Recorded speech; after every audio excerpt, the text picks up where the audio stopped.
পায়েল তার বাবা মায়ের সঙ্গে একটি শহরে থাকে। পায়েল অনেক ছোট বয়স থেকেই অনেক দারিদ্রতার মধ্যে দিয়েই বড় হয়েছে। সেই কারণে ক্লাস 10 এর পরে সে আর কখনো পড়াশোনা করতে পারেনি। যত দিন বেড়েছে ততই পায়েলের কাঁধে দায়িত্ব এবং তার মাথায় চিন্তা এই দুটোই বেড়েছে। পায়েলের মা অনেক বছর আগে থেকেই শয্যাশায়ী এবং পায়েলের বাবা বার্ধক্যের কারণে আজকাল বেশ অসুস্থ থাকে। পায়েল নিজে বেশি দূর পড়াশোনা করেনি যে সে কোনো ভালো একটা চাকরি করে তার বাবা মাকে ভালো রাখতে পারবে। আর এই সমস্ত চিন্তা প্রত্যেক দিন পায়েলকে একটু একটু করে ভাবাতেই থাকে। তুই এত চিন্তা করিস না মা, দেখবি সব ঠিক হয়ে যাবে। উপরবেলা আমাদের উপর এতটা নির্দয় হবে না, আর আমি তো একটু সুস্থ হলেই কাজে যেতে পারবো। না না, তোমাকে আমি আর কাজে যেতে দেব না বাবা। তোমার বয়স হয়েছে, তুমি এখন বিশ্রাম করবে। আমি দেখছি কিভাবে কি করা যায়। ঘরে এখনো যা জমানো টাকা আছে তাতে আরো 1-2 সপ্তাহ মতো চলে যাবে। একদম ঠিক বলেছিস রে মা। এই বয়সে আর তোর বাবাকে কাজ টাজ করাস না। এই বুড়ো হাড়গুলো আর কত ধকল সহ্য করবে বলতো। আমিও যদি ঘরের কাজে একটু সাহায্য করতে পারতাম তাহলে ভালো হতো বল। এখন হঠাৎ তোমরা এসব কথা নিয়ে পড়লে কেন? এসব কথা বললে তো আরো মন খারাপ হয়। বাদ দাও না এসব। তার আগে বলো তোমরা রাত্রেবেলা কি খাবে? আমার না খুব ডাল ভাত আর অমলেট খেতে ইচ্ছে করছে। কতদিন হয়ে গেল তোর হাতে বানানো অমলেট খাইনি। তবে হ্যাঁ, সেই যে কবে খেয়েছিলাম ঠিকই, তবে তার স্বাদ এখনো মুখে লেগে আছে। সত্যি পায়েল, তোর হাতের অমলেটে মানুষের মন ঘায়েল করে দেওয়ার শক্তি আছে। আমিও ডাল আর অমলেটই খাবো। বাবা মায়ের কাছে এমন প্রশংসা শুনে পায়েল বেশ খুশি হয়। সে বাজার থেকে কয়েকটা ডিম কিনে নিয়ে এসে অমলেট বানাতে শুরু করে।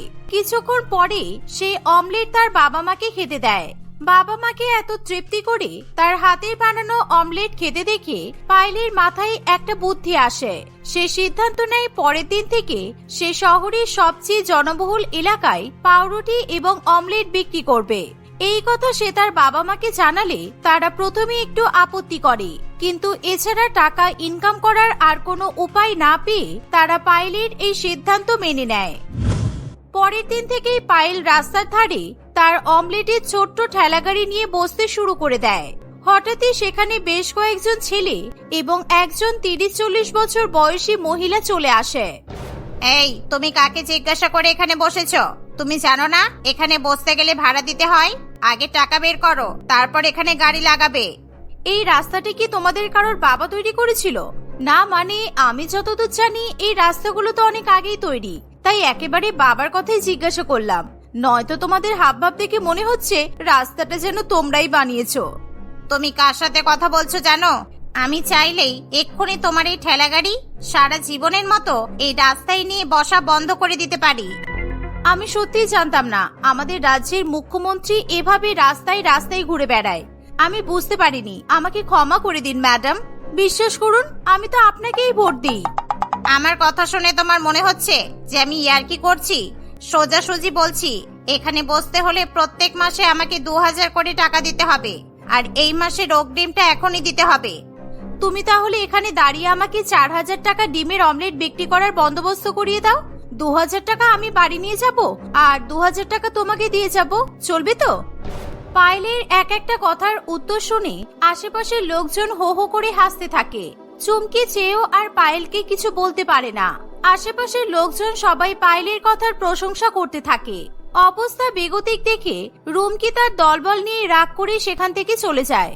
তারা সেখান থেকে চলে যেতেই পায়েলের দোকানে আশেপাশের দোকান থেকে বেশ কয়েকজন লোক সাথে সাথে ছুটে আসে। তুমি তো প্রথম দিন থেকে একেবারে বাজিমাত করে দিয়েছো গো। এইভাবে বোধহয় রুমকি আর তার দলবল প্রথমবার কারোর কাছ থেকে কিছু না নিয়ে ফিরে গেল। আমি তো এমনি এমনি টাকা দিতেও পারতাম না। আমার ঘরে 2 সপ্তাহ চলার মতো টাকা ছিল, তার মধ্যে 1 সপ্তাহের টাকা দিয়ে আমি দোকানের জিনিস কিনে ফেলেছি। এরপরেও যদি কাউকে অযথা টাকা বিলিয়ে বেড়াতে হয় তাহলে তো আমার খুব সমস্যা হবে। আমি বুঝতে পারছি তোমার অবস্থা। খুব বিপদে না পড়লে এমন কোনো বাবাই নেই যে তার এরকম অল্প বয়সের মেয়েকে কাজ করতে পাঠিয়ে দেয়। আজ তুমি বেঁচে গেলে ঠিকই, তবে রুমকি সাবধান, কিন্তু ওর ছেলেগুলো কিন্তু আবার আসবে। ওর যতবার ইচ্ছে হয় ততবারই আসুক, অকারণে আমি ওকে টাকা দেবই না। আমার কাছে 1 টাকারও প্রচন্ড দাম আছে। এভাবে পায়েল এবং বিশু নিজেদের মধ্যে কথা বলে। পায়েল তার দোকান ভালো করে গুছিয়ে নিয়ে অমলেট বিক্রি করা শুরু করে দেয়। পায়েলের বানানো অমলেট এত টেস্টি ছিল যে কয়েক ঘন্টার মধ্যেই তার সমস্ত অমলেট নিমেষের মধ্যেই বিক্রি হয়ে যায়। কত কত লোক অমলেট নিতে এসেও ফিরে যায়। প্রথম দিন এমন ঘটনা দেখে পায়েল প্রচন্ড খুশি হয়। সে বেশ কিছুটা টাকা নিয়ে নিজের বাড়ির পথে ফিরতে থাকে। আজকে যা টাকা আমি রোজগার করেছি তাতে বাবা মায়ের ওষুধটা এনে দিতে পারবো। আর এইভাবেই যদি প্রত্যেকদিন ইনকাম হতে থাকে তাহলে আমাদের সংসারে একটু সচ্ছলতা ফিরে আসবে। ধন্যবাদ তোমাকে উপরওয়ালা।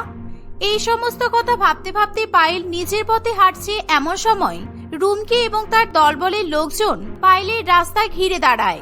রুমকি কোনো কথা না বলেই পায়েলের হাত থেকে টাকার ব্যাগটা নিয়ে নেয়। তুমি আমার টাকার ব্যাগটা নিয়ে নিলে কেন? টাকাটা দাও আমাকে। গুন্ডাগিরি করতে করতে কি আবার চুরি করতেও নেমে গেলে? তুমি গুন্ডা কাকে বলছো আর চোরি বা কাকে বলছো? এটা আমার টাকা, আমার অধিকারের টাকা, তাই আমি এটা নিয়ে নিয়েছি। দেখি এখানে কত টাকা আছে। আমার রোজগারের টাকা তোমার অধিকারের টাকা কিভাবে হয়? চুপচাপ আমার ব্যাগটা দিয়ে দাও, না হলে আমি এক্ষুনি থানায় গিয়ে তোমার নামে ডায়েরি করে আসবো।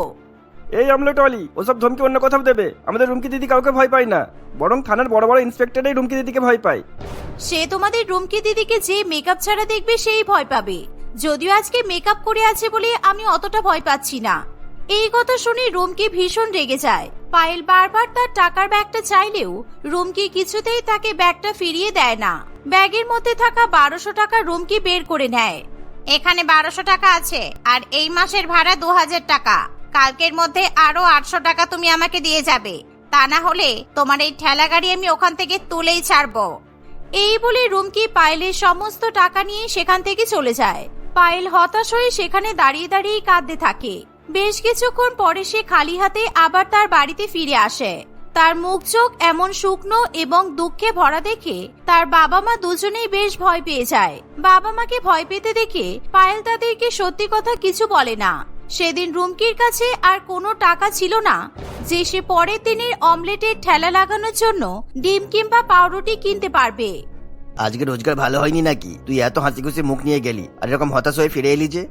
না বাবা, ব্যবসা তো ভালোই হয়েছে, তবে আমার ব্যবসার সমস্ত টাকা রাস্তায় আসার সময় চুরি হয়ে গেছে। কালকে আমি কিভাবে দোকান খোলার জন্য জিনিসপত্র কিনবো সেটাই ভেবে পাচ্ছি না। সত্যি মানুষজন কত খারাপ। এরকম একজন গরিব অমলেটওয়ালির থেকেও টাকা চুরি করতে এদের বাদলো না। এদের কোনোদিনও ভালো হবে না, দেখিস। থাক বাবা, তুমি আর কাউকে অভিশাপ দিও না। যে চুরি করেছে তার হয়তো টাকাটার খুব দরকার ছিল।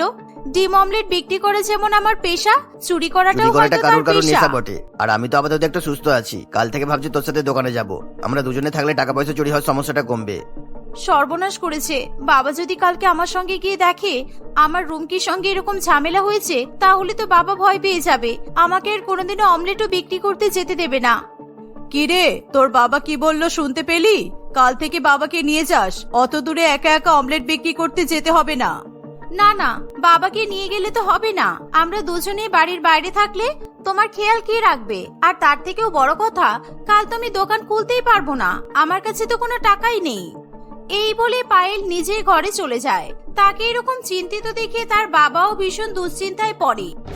তার কাছে জমানো কিছু টাকা ছিল, সেই টাকা দিয়ে সে পরের দিন তার মেয়ের অমলেটের দোকান খোলার জন্য বিভিন্ন সামগ্রী এনে ঘরে জমা করে। ঘুম থেকে উঠেই এত কিছু দেখে পায়েল প্রচন্ড পরিমাণে অবাক হয়। সে বুঝতে পারে না এত টাকা এবং এত জিনিস কিভাবে তাদের বাড়িতে এলো। তোর মায়ের ওষুধ কেনার জন্য কয়েকটা টাকা আমি নিজের কাছে রেখেছিলাম, সেই টাকা দিয়ে আমি জিনিসগুলো কিনে এনেছি।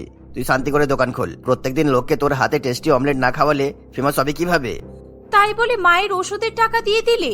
এগুলো তোমার বড্ড খারাপ জিনিস বাবা। এভাবে ব্যবসা করতে ভালো লাগে? আমি তোর মায়ের ওষুধের টাকা দিয়ে তোকে এই জিনিসগুলো কিনে দিলাম, কারণ আমি জানি তুই রোজগার করে সবার প্রথম আমাদের জন্য ওষুধগুলোই কিনে আনবি। এবার যা, আর দেরি করিস না। এভাবে বরুণ বাবু আর পায়েল আরো বেশ কিছুক্ষণ কথা বলার পর পায়েল নিজের অমলেটের দোকান খুলতে বেরিয়ে পড়ে। গতকাল এত কিছু হওয়ার পরেও পায়েল যে সাহস করে দোকান খুলেছে এই দেখেই আশেপাশের দোকানের বিক্রেতারা বেশ মজা পায়। সকাল থেকে দুপুর পর্যন্ত অক্লান্তভাবে পায়েল ডিম পাউরুটি, ডিমের অমলেট ইত্যাদি জিনিস বিক্রি করতে থাকে। পায়েলের হাতে বানানো অমলেটের স্বাদ এতই ভালো ছিল যে তার দোকান থেকে ভিড় কমতেই চায় না। ধীরে ধীরে পায়েলের সেদিনেরও সমস্ত জিনিস শেষ হয়ে যায়।